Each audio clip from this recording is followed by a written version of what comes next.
जय जय रघुवीर समर्थ। मना कल्पना कल्पिता कल्पकोटी, नव्हे रे नव्हे सर्वथा राम भेटी। मनी कामना राम नाही जयाला, अति आदरे प्रीती नाही तयाला। जय जय रघुवीर समर्थ। श्रोता वक्ता श्रीराम समर्थ। जय जय रघुवीर समर्थ।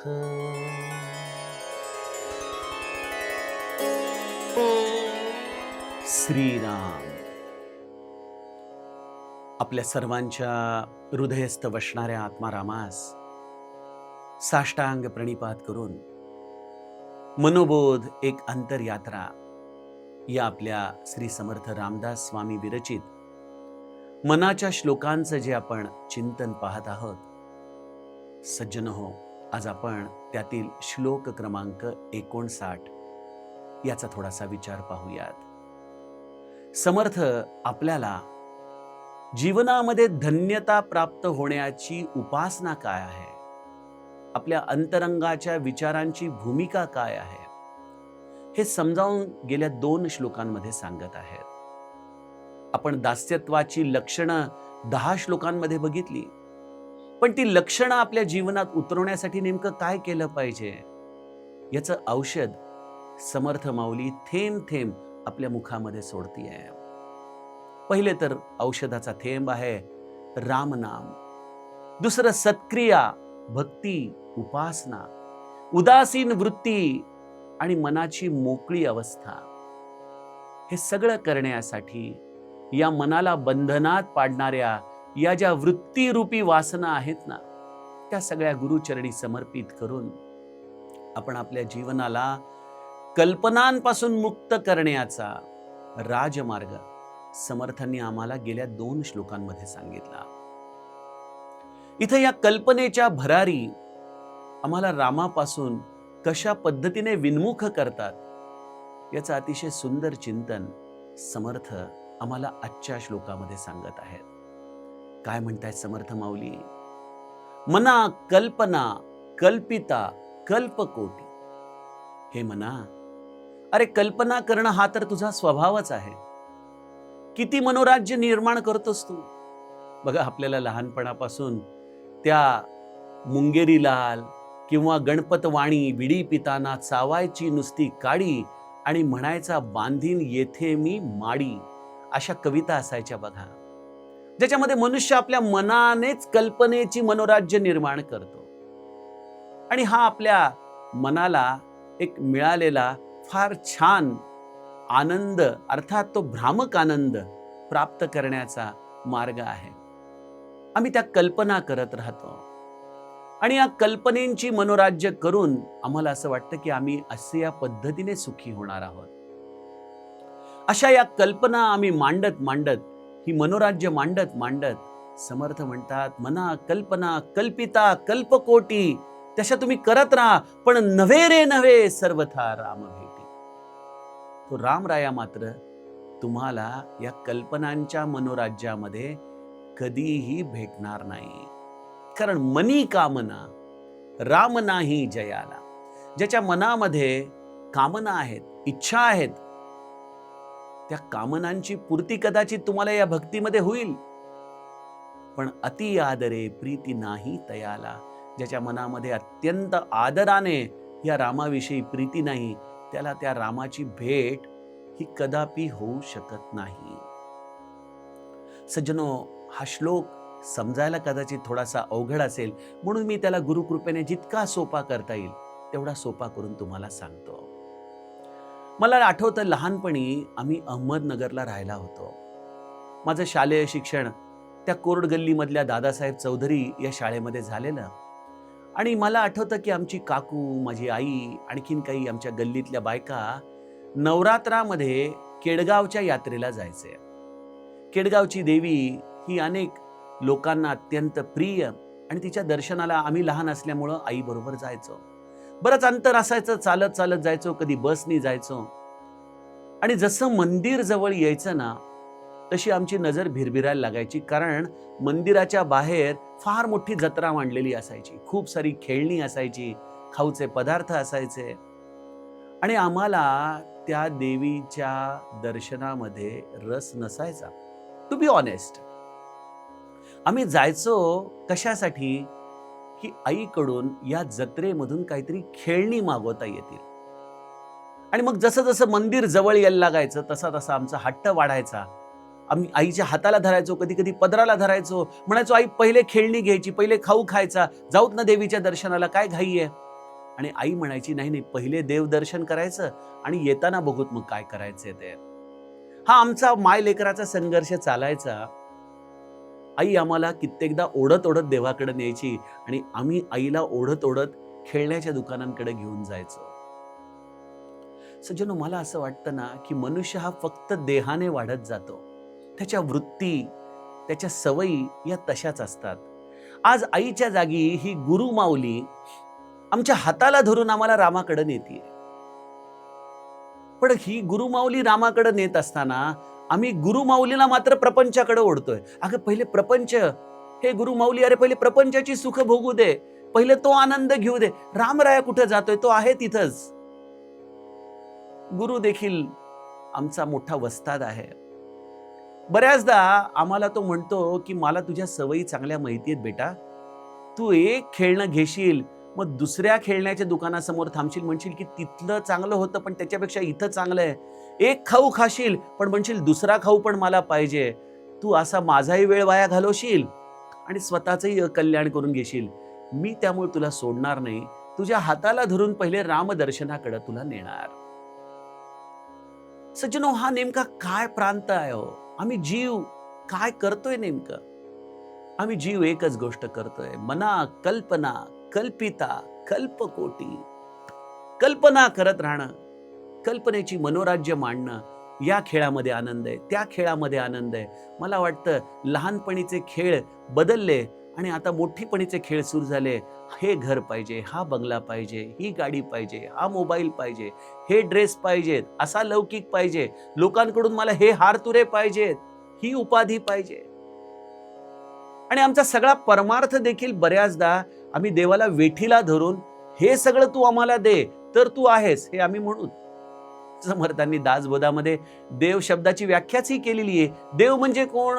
जीवाच्या दृष्टीने जो देतो तो देव, ज्याने आम्हाला आम्ही कल्पना करावी आणि त्याने आम्हाला द्यावी. मी तर गमतीने एटीएम म्हणतो, ज्याला आपण एनी टाइम मनी म्हणतो, तो एटीएम म्हणजे एनी टाइम महाराज होतात आमच्यासाठी. आपण आपल्या गुरुकडे जावं आणि मागेल ते संसारातल्या गोष्टी मागत राहाव्यात. पण त्याला अंत आहे का?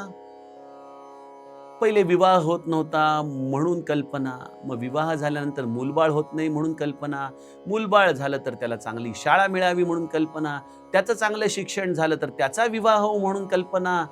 अरे या कल्पनांना काही अंत आहे की नाही? किती कल्पना, कल्पिता कल्पकोटी, कल्पकोटी कल्पकोटी. मला ते लहानपणी ती सोन्याचं अंड देणारी कोंबडीची गोष्ट आठवली की त्या माणसाला ती सोन्याचं अंड देणारी कोंबडी होती आणि त्याचा स्वार्थ इतका वाढत गेला की एक दिवशी तो म्हणाला की या कोंबडीला मारावं आणि तिच्या पोटातली सगळी सोन्याची अंडी एकत्र घ्यावीत. आणि हे करण्याच्या नादामध्ये त्यांनी त्या कोंबडीला मारलं. अंडी तर त्याला सोन्याची काही मिळाली नाहीत, पण त्याच्या भाग्यामध्ये जे होतं ते देखील हिरावून घेतलं गेलं. आम्हाला राम देखील असाच हवाय ना, आमच्या प्रपंचाला सुख देणारा, अनुकूलता देणारा, आमच्या मनाप्रमाणे आमच्या इच्छांची पूर्तता करणारा. आणि रामराया देखील इतका आमचा खट्याळ आहे ना, तो त्याची भक्ती ही लपवून ठेवतो. तो ज्याला या बाह्यांगाच्या आधाराने गोष्टी देऊन त्याला परत पाठवता येत असेल त्याला परत पाठवतो. कोणाला संसाराचं सुख देऊन परत पाठवतो, कोणाला त्यांच्या व्याधी आधींचं निवारण करून दूर पाठवतो, कोणाला आणखीन काहीतरी मनासारखं देऊन परत पाठवतो, पण त्याच्या निर्मळ भक्तीचा कंठा मात्र तो कोणाला देत नाही, कारण ते मागणारा कोणी येतच नाही.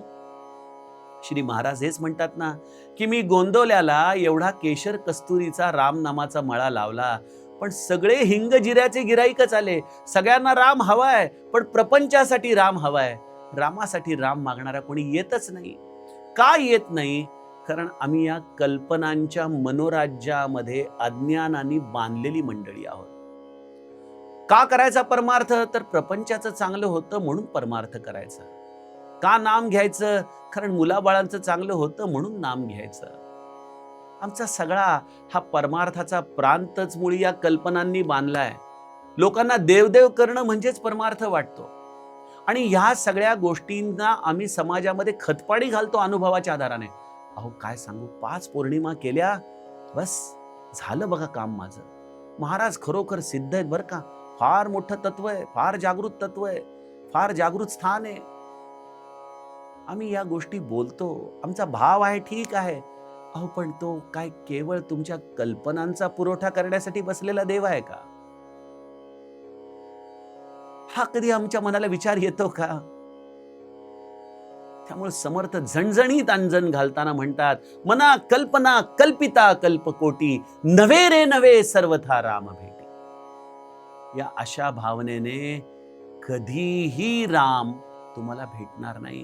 कारण आम्हाला राम नकोय, तर रामापासून प्राप्त होणारं सुख हवंय, आणि त्या रामापासून प्राप्त होणाऱ्या सुखाच्या कल्पनाच आम्ही आयुष्यभर करत येतो. पण तो राम आम्ही आमच्या जीवनामध्ये कधी मागायला जात नाही. बघा, या रामाला प्राप्त करणं, त्याची इच्छा निर्माण होणं, हेच सगळ्या कल्पनांच्या या फुग्याला फोडण्यासारखं आहे. हे कल्पनेचे फुगे भ्रामक आहेत. जसं आपण लहानपणी ते साबणाचे फुगे उडवायचो, जे भ्रामक आहेत, त्यांनी स्वतः काहीच अस्तित्व नाही, काही धारण केलेलं नाही, केवळ ते दिसतात.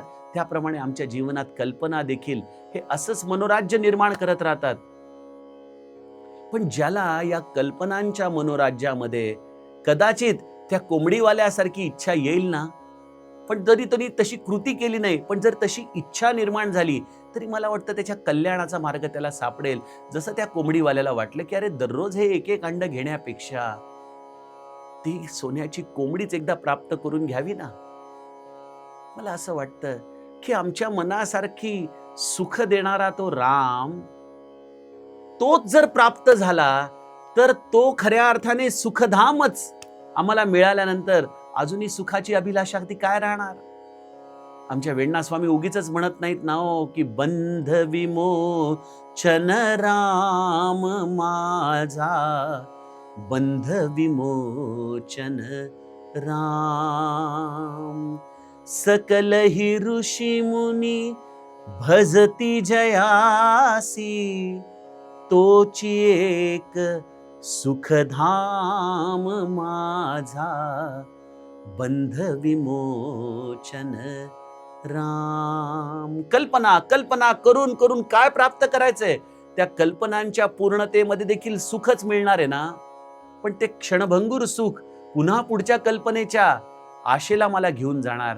मग त्यापेक्षा कल्पना ही करावी की तो राघोबा उदारा, ये माझे मंदिरा, जानकीच्या वरा रामराया, ये रे रघुनाथा, तुझे चरणी माझा माथा. बघा, कल्पनांना अंत नाहीये, कल्पना थांबवू नयेत. मी तर या मताचा आहे, आणि समर्थांनी पुढे जाऊन माझ्या या मताला एक प्रकारे अनुमोदन देखील दिलेलं आहे की स्फुरे विषयी कल्पना ते अविद्या, स्फुरे ब्रह्म रे जाण माया सुविद्या. कल्पनेचा इथं आपल्याला फुगा फोडायचा नाहीये, कल्पना करायचीच आहे. तर ह्या रामापासून छोटी छोटी सुख जर एवढा आनंद देणारी आहेत, तर तो रामच किती सुखमय असेल याचा विचार करावा ना, आणि तो रामच प्राप्त करून घ्यावा. या छोट्या सुखांना त्यागून द्यावं, कारण आपण समजून घ्यावं की हा राम फार हुशार आहे, खट्याळ आहे. तो माझ्या या कल्पनांची पूर्तता करतो आणि मला मात्र त्याच्यापासून लांब ठेवतो. आता काहीही झालं तरी ना रामा, मी तुझ्यापासून लांब जाणार नाही. मला ही तुझी सुख नको, ठेव तुझ्याकडे तुझी. हे सोनं नाणं, हा पैसा अडका, ही मुलं बाळ, हे सगळं सुख तुझ्या इच्छेवर सोपवतो. मी आता त्यांच्याबद्दल कल्पना करणार नाही, कारण मला माहितीये मनी कामना राम नाही जयाला. यांच्या कामना पूर्ततेची सतत मनामध्ये कल्पना करत राहणं हे काही तुझ्या प्राप्तीचं लक्षण नाही. तू खऱ्या अर्थाने सुखधाम आहे. आणि मला माझा निजस्वार्थ आता कळालाय की या छोट्या छोट्या स्वार्थाच्या गोष्टी मागण्यापेक्षा खरा साधकाचा निजस्वार्थ आहे की मला तूच हवायस, मला तूच हवायस, मला तूच हवायस. आणि एकदा तू हवाय म्हटलं ना की मग आम्हाला या रामापासून मिळणाऱ्या सुखांचा एक प्रकारे उपेक्षा केली पाहिजे, अव्हेर केला पाहिजे. क्रिकेटमध्ये नाही का एखादा जलदगती गोलंदाज फलंदाजाला घाबरवण्यासाठी बाउन्सर टाकतो, तर या बाउन्सर बरोबर घाबरून खेळण्याचा प्रयत्न केला तर त्याची विकेट जाऊ शकते. त्यापेक्षा शांतपणे खाली वाकून त्याला ज्याला डोक्यावरून सोडून देता येतं ना, त्याला सज्जनो जास्त वेळ या क्रिकेटमध्ये खेळता येतं. तसंच या परमार्थाच्या खेळामध्ये देखील राम आम्हाला प्रापंचिक कामना देईल, आमच्या इच्छेप्रमाणे फळ देईल, बस त्याची इच्छा म्हणून आपण ते स्वीकारून सोडून द्यावं.